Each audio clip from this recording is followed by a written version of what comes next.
महक की शादी रोहन से होती है। रोहन माँ बाप का इकलौता बेटा होता है, लेकिन फिर किसी कारण से रोहन की मौत हो जाती है। बेटा महक, तेरे आगे इतनी बड़ी जिंदगी है, फिर बच्चों की भी जिम्मेदारी। तू कोई काम कर ले। मैं तो कहती हूँ रोहन के ऑफिस में ही बात कर ले, शायद तेरे लिए कोई काम निकल आए। हाँ माँ जी, मैं भी यही सोच रही थी, लेकिन कैसे बात करूं, किससे बात करूं, कुछ समझ में नहीं आ रहा। अब वो क्या नाम था रोहन का जो दोस्त हुआ करता था, पहले तो बड़ा आता था हमारे घर। राकेश की बात कर रहे हैं? पर वो तो रोहन के बाद से कभी आया ही नहीं, पता नहीं कहाँ है वो। आया था, एक नहीं कई बार आया था, लेकिन मैंने बाहर से ही भेज दिया। घर के अंदर झांकता रहता था, मुझे ठीक नहीं लगा। अरे आपको तो पता नहीं क्या ठीक लगता है और क्या नहीं। उसका नंबर है मेरे पास, मैं आज ही फोन करती हूँ। सास राकेश को फोन लगाती है और शाम को घर आने का न्योता दे देती है। अरे आंटी, ओहो भाग्य हमारे कि आपने घर बुलाया। मैं तो कई बार आया, लास्ट टाइम तो अंकल से मुलाकात भी हो गई थी। हाँ, वो हम लोगों को निकलना था ना कहीं उस वक्त। अरे छोड़ो ना बेटा, बोलो क्या लोगे? आपकी बहू। क्या बकवास कर रहे हो राकेश? अरे मेरा मतलब ये है कि आपकी बहू कहाँ है? भाभी जी के हाथ की चाय की बस एक प्याली मिल जाती तो। महक चाय लेकर आती है, लेकिन वो जैसे ही राकेश की ओर देखती है, उसे राकेश पसंद नहीं आता। वो अंदर जाने को होती है कि अरे भाभी जी कहाँ जा रही है, बैठिए तो सबके साथ। जी नहीं, बच्चों को खाना खिला रही हूँ, आप माँ जी से बात करें ना।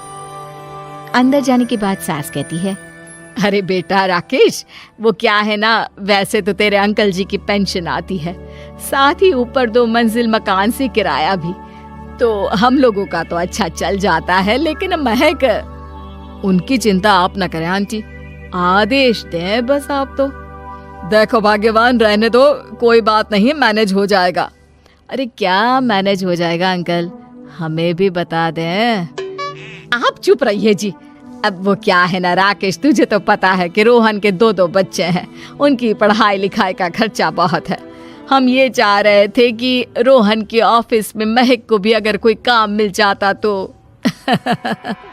क्यों नहीं आंटी जी, मैं हूं ना, मैं बात कर लेता हूँ। वैसे तो आप हाँ ही समझिए। महक भाभी को बोल देना कि कल तैयार रहें मेरे साथ ऑफिस चलने के लिए, मैं मालिकों से मिलवा दूंगा उन्हें। महक अंदर से सब सुन रही थी। अच्छा आंटी जी, तो चलता हूँ, कल आ जाऊंगा। अच्छा भाभी जी, तैयार रहिएगा कल। राकेश तो चला जाता है, लेकिन ससुर सास पर बरस पड़ते हैं। मुझे ये आदमी एक पैसे का पसंद नहीं है, तुम इसे बोल दो कि हमें कहीं नहीं करवानी बहू से कोई नौकरी। अरे क्यों नहीं करवानी, सारा पैसा मैं इसके बच्चे और इसी पर उड़ा दूंगी, तो मेरी बेटी को क्या दूंगी? जरूरत क्या है तुम्हारी बेटी को तुम्हारे पैसे की? अरे वो तो पहले ही बड़े पैसे वाले घर की बहू है। अपनी बहू की सोचो जो अब तुम्हारी बेटी जैसी है। बच्चे रोहन की आखिरी निशानी है। अरे अपना भाषण अपने पास रखो, सारा दिन घर पर बैठी रोटियां तोड़ेगी, तो काम करे ना कुछ बाहर जाकर। बहू सब सुन रही होती है। वो अगली सुबह बिना मन के तैयार तो हो जाती है, लेकिन जैसे ही राकेश आता है, क्या बात है भाभी जी, रेडी हैं? तो फिर चले डेट पर, मतलब इंटरव्यू पर। महक सामने आती है कि सामने ससुर जी खड़े होते हैं। हाँ महक बेटा, आओ चलते हैं, मैं भी चल रहा हूँ। ससुर को तैयार देखकर राकेश का चेहरा बन जाता है। अंकल जी आप परेशान हो जाएंगे, अरे रहने दीजिए ना, धूप भी बहुत है। वैसे भी स्कूटर में तो 2 लोग ही बैठ सकते हैं ना। तो तुम चलो, मैं बहू के साथ अपनी कार से आ जाता हूँ। महक ससुर जी को देखकर खुश हो जाती है, उसे शांति हो जाती है। वो लोग रोहन के ऑफिस जाते हैं, जहाँ बॉस कहते हैं, नमस्ते अंकल। नमस्ते महक, कैसे हैं आप लोग? रोहन का सुनकर बहुत दुख हुआ अंकल, वैसे कैसे आना हुआ? बेटा, क्या हमारी बहू के लिए तुम्हारी ऑफिस में कोई काम मिल सकता है?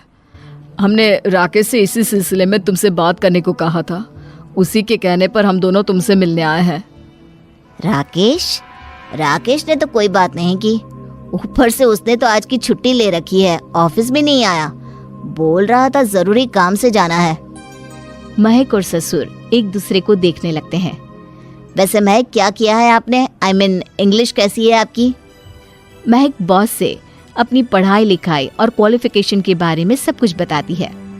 ग्रेट, आपके लिए काम तो है लेकिन ऑफिस में नहीं।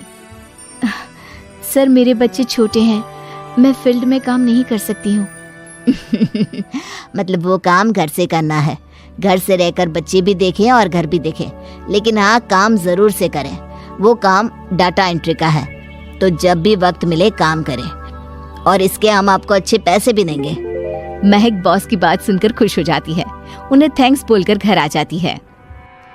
किसके साथ भेज रही थी तुम महक को?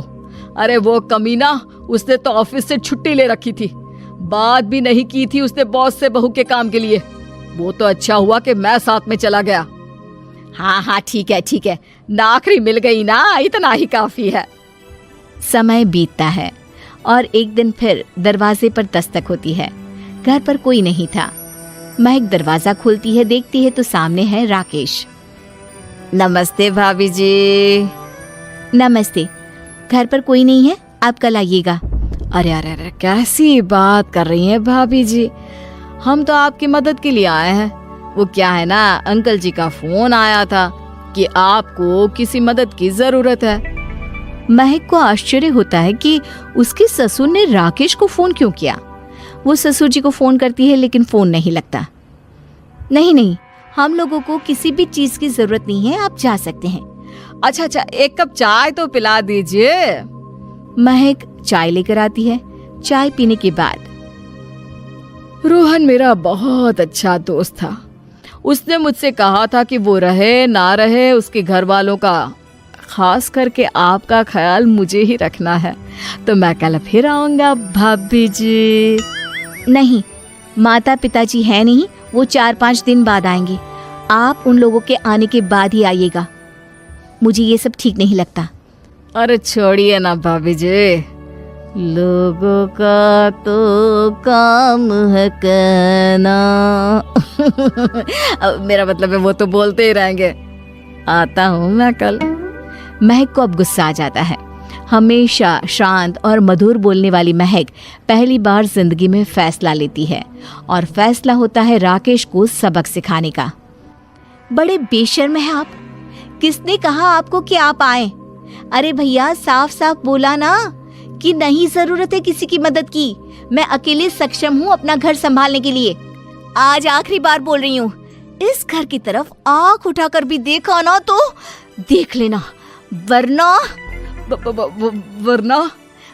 पुलिस के हवाले कर दूंगी। निकलो यहाँ से, या धक्के मार कर निकालूं।